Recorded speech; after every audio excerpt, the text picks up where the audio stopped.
शिकायतमुखी post master general का कार्यालय Paschim Bangal circle P36 CR avenue Kolkata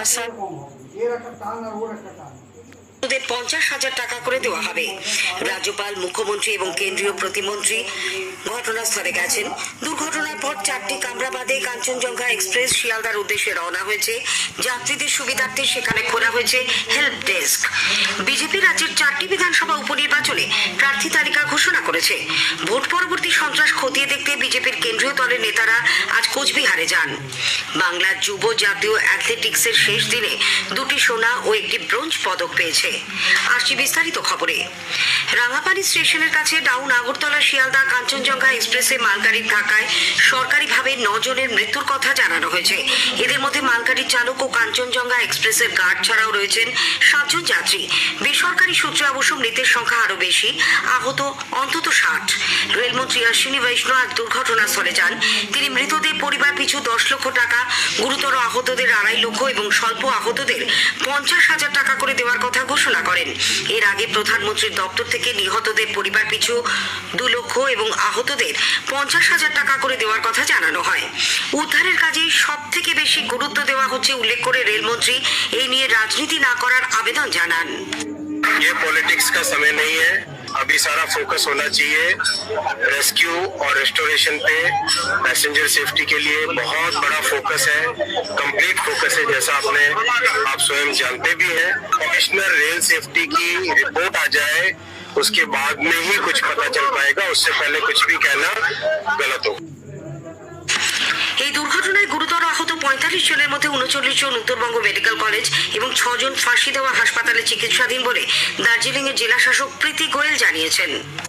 9 জন মারা গিয়েছে, বডিজ NBMCH তে আছে। যখনই আমরা খবর পেলাম আমরা সঙ্গে সঙ্গে অ্যাম্বুলেন্সকে মোবিলাইজ করলাম, আমাদের ফায়ার টেন্ডারকে মোবিলাইজ করলাম, আমাদের মেডিকেল টিম এখানে পৌঁছলো, আমাদের সিভিল ডিফেন্স ভলেন্টিয়াররা এখানে পৌঁছলো, সঙ্গে সঙ্গে রেস্কিউ অপারেশন চালু করা হলো। এখন 39 মানুষ অ্যাডমিট আছে NBMCH তে আর 6 জন অ্যাডমিট আছে ফাঁসিদেবা রুরাল হসপিটালে। রাজ্যপাল সিভি আনন্দ বোস পরিস্থিতি খতিয়ে দেখতে দুর্ঘটনাস্থল পরিদর্শন করেন। পরে তিনি আহতদের দেখতে হাসপাতালে যান। মুখ্যমন্ত্রী মমতা ব্যানার্জিও উত্তরবঙ্গ গেছেন।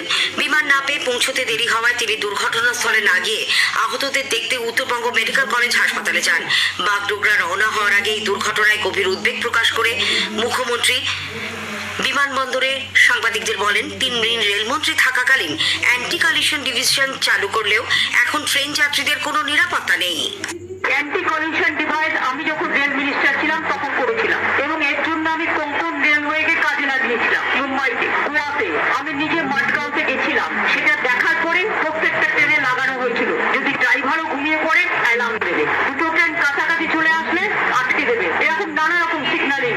রেলে একটা ফ্রি ছিল, যে যাত্রী নাইট জার্নি করে এমনকি যেগুলো স্লিপার কোচ, এমন বিছানা দেওয়া হয় শুতে, তাতে নানা রকম ডার্টি থিংস থাকে, বাথরুমগুলো পর্যন্ত ক্লিয়ার করা হয় না। আর এখন আর বলবো রেলের ডিপার্টমেন্টও নেই, এখন তো আর রেলে বাজেট নিয়ে উঠিয়ে দিয়েছে, রেল মিনিস্ট্রিটা আছে কিন্তু। কেন্দ্রীয় প্রতিমন্ত্রী বিজেপির রাজ্য সভাপতি সুকান্ত মজুমদার এই দুর্ঘটনায় শোক প্রকাশ করেছেন। তিনিও উত্তরবঙ্গ গেছেন। বাগডোগরা বিমানবন্দরে পৌঁছে তিনি রাঙাপানি স্টেশনের কাছে দুর্ঘটনাস্থল পরিদর্শন করেন। এরপর হাসপাতালে গিয়ে তিনি আহতদের সঙ্গে দেখা করবেন। রওনা হওয়ার আগে কলকাতায় সাংবাদিকদের প্রশ্নের উত্তরে সুকান্ত বাবু বলেন, মালগাড়ির চালক সিগন্যাল উপেক্ষা করার কারণেই এই দুর্ঘটনা বলে প্রাথমিক অনুমান।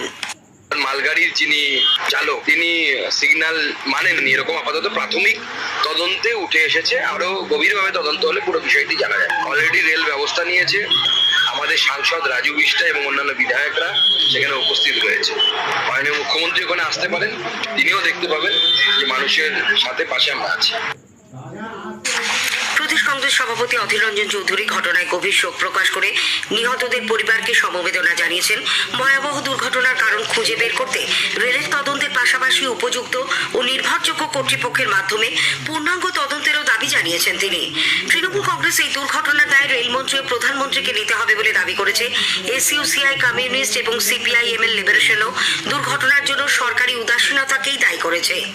এদিকে দুর্ঘটনাগ্রস্ত 4টি কামরা বাদ দিয়ে কাঞ্চনজঙ্ঘা এক্সপ্রেস বেলা 1:45 নাগাদ 1293 জন যাত্রীকে নিয়ে শিয়ালদার উদ্দেশ্যে রওনা দিয়েছে। রাত 1:30 নাগাদ সেটির গন্তব্যে পৌঁছানোর কথা। শিয়ালদা স্টেশনে রাত 12টা নাগাদ রাজ্য সরকারের পক্ষ থেকে একটি হেল্প ডেস্ক চালু করার করার নির্দেশ দিয়েছেন মুখ্যমন্ত্রী মমতা ব্যানার্জি। এর দায়িত্বে থাকবেন রাজ্যের দুই মন্ত্রী ফিরহাদ হাকিম ও স্নেহাশিস চক্রবর্তী এবং পরিবহন সচিব ডক্টর সৌমিত্র মোহন। রাজ্য পরিবহন দপ্তরের পক্ষ থেকে স্টেশনে সরকারি বাসেরও ব্যবস্থা রাখা হচ্ছে। উত্তরবঙ্গ রাষ্ট্রীয় পরিবহন নিগম ট্রেন দুর্ঘটনার জেরে আটকে পড়া যাত্রীদের সুবিধার্থে অতিরিক্ত বাস চালানোর সিদ্ধান্ত নিয়েছে।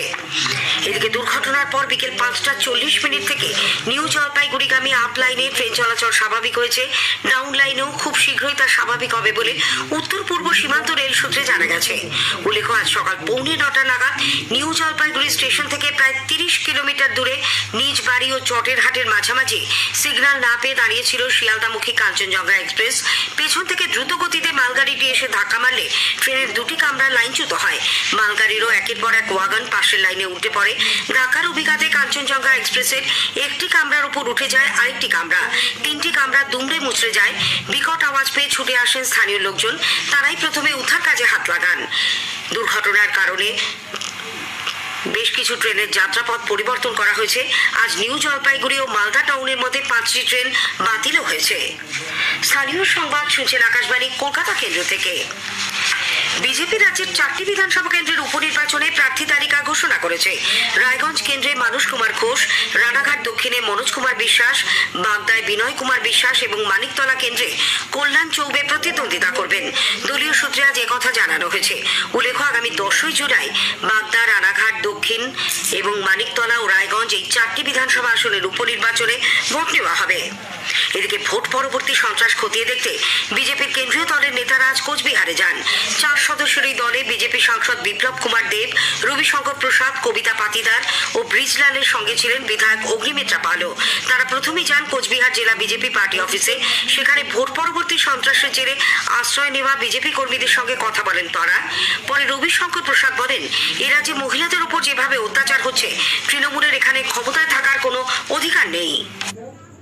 ममता जी, आपकी सरकार में क्या हो रहा है? हम जवाब जानना चाहते हैं। चुनाव में हारना जीतना एक बात है, लेकिन क्या जीतने के लिए आप एक महिला मुख्यमंत्री हैं, एक महिला प्रधान के साथ आपकी पार्टी के गुंडे ये काम करेंगे? किसी के धान की खेत को काट दिया गया। ये कौन से डेमोक्रेसी की बात करती हैं आप? कहती हैं संविधान को बचाना है। संविधान तो सबसे अधिक आपके प्रदेश में समाप्त हो रहा है ममता जी। ये अपने घर नहीं जा सकते। পার্টি অফিস থেকে বেরিয়ে বিজেপি নেতারা কোচবিহারের একটি বেসরকারি হাসপাতালেও যান। এদিকে পশ্চিম মেদিনীপুর জেলার বিভিন্ন স্থানে ভোট পরবর্তী হিংসায় আক্রান্ত ঘর ছাড়া বহু বিজেপি কর্মী সমর্থক মেদিনীপুর শহরে বিজেপির দলীয় কার্যালয়ে আশ্রয় নিয়েছেন। আজ তাদের সঙ্গে কথা বলেন বিজেপির প্রাক্তন সর্বভারতীয় সহসভাপতি দিলীপ ঘোষ।